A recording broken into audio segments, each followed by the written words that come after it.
Hello दोस्तों, कैसे हैं आप सब। आज की हमारी कहानी है शादी।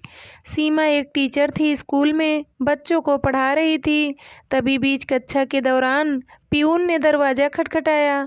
सीमा ने जब दरवाजे की तरफ देखा तो पियून ने इशारा किया, प्रिंसिपल साहब आपको तुरंत अपने ऑफिस में बुला रहे हैं। सीमा बच्चों को सॉरी बोल प्रिंसिपल के चैम्बर में पहुंच गई। वहां पहुंचते ही प्रिंसिपल साहब ने कहा, सीमा बैठो। सीमा घबराई हुई थी कि आखिर प्रिंसिपल साहब ने अचानक से क्यों बुलाया, इतना इम्पोर्टेंट क्या काम हो सकता है। थोड़ी देर के बाद प्रिंसिपल साहब ने कहा, सीमा अभी मैं जो बात तुम्हें बताने जा रहा हूँ, तुम्हें धैर्य से काम लेना होगा। सीमा ने कहा, सर बताइए ना, क्यों इतना डरा रहे हैं।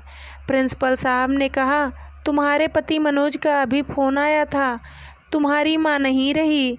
यह खबर सुन सीमा अपने आप को कंट्रोल नहीं कर सकी, वहीं रोने लगी। उसी समय स्कूल से छुट्टी ली और घर के लिए निकल गई। घर आई तो उसके हस्बैंड मनोज ने सारा सामान पैक करके रखा हुआ था। वो तुरंत उसी समय देहरादून के लिए निकल पड़े। सीमा अपने मायके पहुंची। वहां पर सभी रिश्तेदार आए हुए थे। सिर्फ सीमा का ही इंतजार हो रहा था कि सीमा आखिरी बार अपनी माँ का चेहरा देख ले। सीमा के आते ही थोड़ी देर बाद सीमा की माँ का दाह संस्कार कर दिया गया। सीमा के सास ससुर नहीं थे, इस वजह से उसको अपनी माँ से ज़्यादा ही लगाव था, क्योंकि उसे अपना सुख दुख बताने के लिए उसके पास माँ के अलावा कोई नहीं था। वह अपनी हर बात अपनी माँ को बताती थी। सीमा की माँ के गुजरने से सीमा बहुत ही शांत और अकेली हो गई थी। वह गुमसुम रहने लगी थी, जबकि सीमा का भाई मोहित और उसकी बीबी को कोई फर्क नहीं पड़ा था कि इस घर में कोई गुजर गया है। वह अपनी दिनचर्या ऐसे जी रहे थे जैसे बेंगलुरु से गर्मी की छुट्टियां मनाने यहाँ पर आए हैं। वैसे तो 10 दिन तक घर में बिना तेल मसाले वाला खाना खाया जाता है, लेकिन मोहित की पत्नी और उसके बच्चे बाहर से खाना मंगाकर खाते थे। उन्हें किसी की परवाह नहीं थी कि लोग क्या सोच रहे हैं। 13वीं के अगले दिन ही मोहित अपने परिवार के साथ बेंगलुरु के लिए निकल गया। उसने पापा से एक बार भी बेंगलुरु जाने के लिए नहीं कहा। उसने एक बार भी नहीं सोचा कि पापा अब अकेले यहाँ कैसे रहेंगे। सीमा ने पति मनोज से कहा कि मैं अभी 1 सप्ताह बाद आऊँगी, पापा बिल्कुल अकेले हो गए हैं। अगर मैं भी चली जाऊँगी तो पापा टूट जाएंगे। सीमा के पति मनोज सीमा की बातों को कभी नहीं टालता था। वह मान गया और सीमा 1 सप्ताह के लिए देहरादून में ही रुक गई। इस बीच सीमा ने कई बार अपने पापा को कोशिश की कि वह अपने साथ ले जाकर रखे, लेकिन सीमा के पापा इस बात के लिए तैयार नहीं हुए। वह बोलते, बेटी तू पागल है, तुझे पता है हमारे यहाँ तो बेटी के घर का पानी भी नहीं पिया जाता। तू कह रही है कि मेरे घर चल के रहो, ऐसा कभी नहीं होगा बेटी। सीमा जान गई थी कि उसके पापा पुराने ख्यालों के हैं, इतना जल्दी मानने वालों में से नहीं हैं, लेकिन सीमा भी जिद्दी कम नहीं थी। सीमा ने अपने पति मनोज से कहा कि तुम भी पापा से एक बार कहो, शायद तुम्हारे कहने से मान जाएं। मनोज ने भी कई बार कहा, पापा आप हमारे साथ चल के रहिए, हमें बहुत खुशी होगी। सीमा के पापा यह कहकर मनोज की बात टाल देते थे कि बेटा अभी तो निरोग हूँ, एक बाई रख लूँगा, घर में साफ सफाई कर देगी और खाना बना दिया करेगी। जब मैं पूरी तरह से थक जाऊँगा तब तो तुम और तुम्हारा साला मोहित है ही। कुछ दिन तुम्हारे घर रहूँगा, कुछ दिन अपने बेटे के यहाँ। 1 सप्ताह बाद सीमा अपने ससुराल लौट गई थी, लेकिन उसे रोजाना अपने पिता की चिंता सताए जाती थी। पापा कैसे रहेंगे। पापा ने तो आज तक जिंदगी में चाय तक नहीं बनाई है, उन्हें घर के बारे में तो बिल्कुल भी कुछ नहीं पता है। यहाँ तक कि घर की एक एक सामान भी माँ खरीदती थी।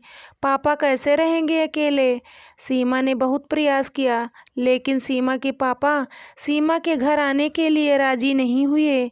एक दिन सीमा और उसके हस्बैंड मनोज डिनर कर रहे थे, तभी मनोज ने कहा, सीमा मैं एक बात कहूँ, वैसे तो थोड़ी बात अजीब है, लेकिन मुझे लगता है कि आज के ज़माने में हर आदमी को अपना जीवन जीने का हक है।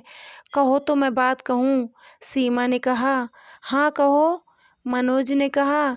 क्यों ना हम पापा की शादी का विज्ञापन ऑनलाइन शादी की वेबसाइट पर डाल दें। कोई ना कोई उनकी उम्र की महिला मिल ही जाएगी, फिर उस महिला की भी ज़िंदगी संवर जाएगी और पापा का भी अकेलापन दूर हो जाएगा। यह बात सुन सीमा मनोज पर गुस्सा हो गई। तुम्हारा दिमाग तो खराब नहीं हो गया है? पापा की इस उम्र में शादी होगी? तुम अगर पापा की सेवा नहीं करते तो ना करो, लेकिन ऐसी वाहियात बातें तो मत किया करो। यही अंतर होता है दामाद और बेटे में। मनोज ने कहा। सीमा, मैंने तुम्हें शुरू में ही कहा था कि गुस्सा मत होना। मैं तो पापा की भलाई के लिए ही कह रहा था, तुमने खामखा दिल पर ले लिया। वैसे मैं तो कहता हूँ एक बार इस बारे में सोचना ज़रूर। थोड़ी देर के बाद मनोज और सीमा सोने के लिए अपने कमरे में चले गए। मनोज एक सिविल इंजीनियर था, तो उसका शारीरिक वर्क ज़्यादा होता था, इसलिए वह थका हुआ था, जल्दी सो गया। लेकिन सीमा को नींद नहीं आ रही थी। मनोज की बात को सोचने लगी कि क्या सच में मनोज सही कह रहे हैं? क्या पापा की शादी करा देना उचित होगा? दुनिया समाज क्या सोचेगी? उसके मन में हजारों सवाल आ रहे थे। किसी न किसी को तो पहला कदम उठाना ही होता है। मेरे पापा जैसे न जाने कितने लोग इस तरह का अकेले जीवन जी रहे होंगे। अगर हम यह शुरुआत करते हैं तो पता नहीं कितने लोगों के जीवन में रोशनी आ जाए। दोबारा शादी करना कोई गुनाह तो नहीं? क्या खुश रहना गुनाह है? सीमा के मन में हजारों ऐसे सवाल गूंज रहे थे। अगले दिन शाम को जब सीमा और मनोज डिनर कर रहे थे तो सीमा ने कहा, मनोज आप सही कह रहे हैं, पापा की शादी करा देते हैं। मनोज ने कहा, सीमा इतना भी आसान नहीं है, पहले पापा से पूछना पड़ेगा। अगर मान लो हमने विज्ञापन दे दिया और पापा तैयार नहीं हुए तो क्या होगा? सीमा ने कहा, फिर तो पापा कभी तैयार नहीं होंगे, वह भी दूसरी शादी के लिए। इस जन्म में तो क्या संभव नहीं है, तुम भूल ही जाओ। सीमा ने कहा, मनोज तुम विज्ञापन डालो, मेरे मन में एक आइडिया है। मनोज ने कहा, क्या आइडिया है? मुझे भी तो बताओ। सीमा ने कहा, तुम पहले विज्ञापन तो डालो, मैं फिर बताऊंगी क्या करना है। मनोज ने कहा, पापा के बिना इजाज़त के? हाँ हाँ भाई हाँ, मैंने कह तो दिया, तुम विज्ञापन डालो। अगले दिन ही मनोज ने कई अखबारों के मैट्रिमोनियल पेज पर और ऑनलाइन वेबसाइट पर अपने ससुर जी के शादी की विज्ञापन डाल दिया और उसमें यह मेंशन कर दिया कि महिला देहरादून की ही होनी चाहिए, महिला तलाकशुदा या विधवा होना चाहिए और उनकी उम्र 40 से कम नहीं होना चाहिए।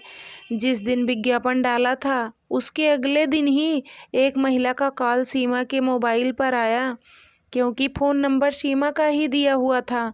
महिला ने बताया कि वह विधवा है और देहरादून के एक वृद्धा आश्रम में रहती है। उसके बेटे विदेश रहते हैं, लेकिन भानु प्रताप जी से शादी करने के लिए तैयार है। सीमा ने कहा, आंटी मैं अगले सप्ताह आपसे मिलने देहरादून आऊँगी और बाकी डिटेल आपको वहीं बताऊँगी शादी के बारे में। उस लेडीज़ ने कहा, ठीक है बेटी, मैं तुम्हारा इंतज़ार करूँगी।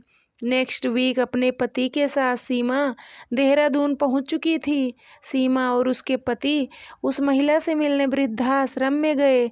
सीमा ने कुछ देर तक उस वृद्धाश्रम की महिला से बात की। उसके बाद उन्होंने डिसाइड कर लिया कि इस महिला से पापा की शादी करने में कोई बुराई नहीं है। लेकिन बात यहीं आकर अटक जाती है कि पापा को तो इस बात का पता भी नहीं है कि उनकी बेटी ने उनकी शादी का विज्ञापन दिया है और शादी की बात भी कर ली है। अब बात आई कि पापा को मनाया कैसे जाए। सीमा ने उस वृद्धाश्रम की महिला जिसका नाम रीता था उससे बोली, देखो आंटी, अगर आपको पापा से शादी करनी है तो मैं जैसा कहती हूँ ऐसा करना पड़ेगा, क्योंकि सीधे अगर हम पापा से शादी की बात करेंगे तो वह कभी भी तैयार नहीं होंगे, क्योंकि मेरे पापा बहुत पुराने ख्यालों के हैं। इस उम्र में शादी की बात उनसे हम कहेंगे तो बिल्कुल ही भड़क जाएंगे। रीता जी ने कहा कि जब आपने अपने पापा से इस बारे में बात ही नहीं किए थे तो विज्ञापन क्यों दे दिया था शादी करने के लिए। सीमा ने कहा, आंटी सब कुछ हो जाएगा, बस आपको एक मेरा छोटा सा काम करना होगा। मैं आज आपको अपने घर ले चलूँगी और अपने पापा से आपका परिचय योगा टीचर के रूप में कराऊंगी। धीरे धीरे आप दोनों एक दूसरे से मिलना जुलना शुरू करो। जब पापा की आपसे दोस्ती हो जाएगी फिर मैं पापा से आपसे शादी के बारे में बात कर लूँगी। और यह एक तरह से सही भी है, आप दोनों लोग एक दूसरे को जान भी जाओगे। रीता जी इस बात के लिए तैयार हो गई और वह सीमा के साथ सीमा के घर चल दी। सीमा घर पहुंचकर अपने पापा से रीता जी का परिचय कराया और उन्होंने बताया है यह एक योगा टीचर हैं। चाहती हूँ पापा आप इनसे योगा की ट्रेनिंग लीजिए, इससे आप भी स्वस्थ रहेंगे। सीमा के पापा इस बात के लिए मान गए। सीमा अगले दिन ही अपने ससुराल वापस लौट आई और इधर रीता जी रोज़ सुबह सुबह सीमा के पिताजी को योगा सिखाने के लिए उनके घर पर आ जाती थी। फिर क्या था, दोनों में धीरे धीरे दोस्ती हो गई। सीमा के पापा को जब यह बात पता चली कि रीता जी का अपना घर नहीं है, वह वृद्धाश्रम में रहती हैं, उनके बेटे अमेरिका में रहते हैं और उनकी देखभाल के लिए वृद्धाश्रम में छोड़ रखा है।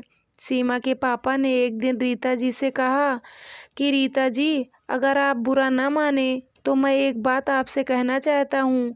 मेरा इतना बड़ा घर है, मैं भी यहाँ अकेले रहता हूँ, आप चाहें तो यहाँ रह सकती हैं। रीता जी और सीमा भी तो यही चाहते थे कि पापा रीता जी के साथ घुल मिल जाएं, खुद ही उनको यहाँ रहने के लिए कह दें। रीता जी भी बहुत खुश हुई। जिस काम के लिए वो यहाँ आई थी वह अपने काम में सफल हुई और यह खबर उन्होंने सीमा को फ़ोन करके दिया कि तुम्हारे पापा मुझे अपने घर पर रखने के लिए तैयार हो गए हैं। फिर क्या था, सीमा ने सोचा लोहा गर्म है, हथौड़ा मारने की देर है। अगले दिन ही सीमा देहरादून अपने पापा के घर आ गई। सीमा को अचानक देखते हुए सीमा के पापा बोले, तुमने फ़ोन भी नहीं किया कि आ रही हो, अचानक कैसे? बस ऐसे ही पापा, आपसे मिलने को मन किया तो आ गई। दोपहर में सीमा ने अपने पापा की मनपसंद राजमा चावल बनाई। बैठकर खाना खा रहे थे, तभी सीमा ने कहा, पापा एक बात कहूँ, वैसे तो यह हमारे समाज के लिए बिल्कुल ही नई बात है, लेकिन इसमें कोई बुराई नहीं है। सीमा के पापा बोले, बोलो बेटी क्या बात है? सीमा ने अपने पापा से कहा, आप और रीता आंटी अगर दोनों शादी कर लें तो कैसा रहेगा? सीमा के पापा बोले, सीमा तुम पागल हो गई हो क्या? यह बात तो तुमने मुझसे कह भी दी, रीता जी से तो कहना भी मत, वह क्या समझेगी मुझे? अपना बहुत अच्छा दोस्त समझती है, बल्कि मैंने तो उनको यहीं पर रहने के लिए भी बोल दिया है। अगर उनको यह पता चलेगा कि मेरे मन में उनके प्रति ऐसी सोच है तो वह तो कभी भी यहाँ रहने के लिए तैयार नहीं होगी और उनका आना जाना भी यहाँ बंद हो जाएगा। सीमा ने कहा, पापा आप एक बार हाँ तो कहो, ऐसा कुछ नहीं होगा, मैं रीता आंटी से बात करूँगी। सीमा के पापा ने कहा, अगर रीता जी तैयार हैं तो ठीक है, मैं शादी करने के लिए तैयार हूँ। फिर क्या था, रीता जी तो पहले से ही तैयार थी।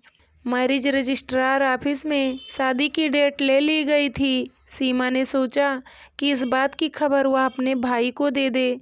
सीमा ने जब अपने भाई को फ़ोन करे बताया कि वह पापा की शादी कराने जा रही है, हो सके तो तुम भी आ जाओ। जब यह बात सीमा के भाई को पता चली तो वह सीमा पर गुस्सा होने लगा। सीमा तुम सच में पागल हो गई हो, तुम्हें लोक लाज की चिंता तो बिल्कुल ही नहीं है। समाज में हमारी भी इज्जत है, लोग क्या कहेंगे? इस उम्र में भी कोई शादी करता है, तुम इतना भी अधिक आधुनिक मत हो जाओ, अपने परंपराओं और रीति रिवाजों को भूल जाओ। सीमा को उसके भाई का इस तरह से चिल्लाना बहुत बुरा लगा और सीमा ने भी पलटकर जवाब दिया, भैया रीत रिवाज और परंपराओं को मैं भूली नहीं, बल्कि भूले तुम हो।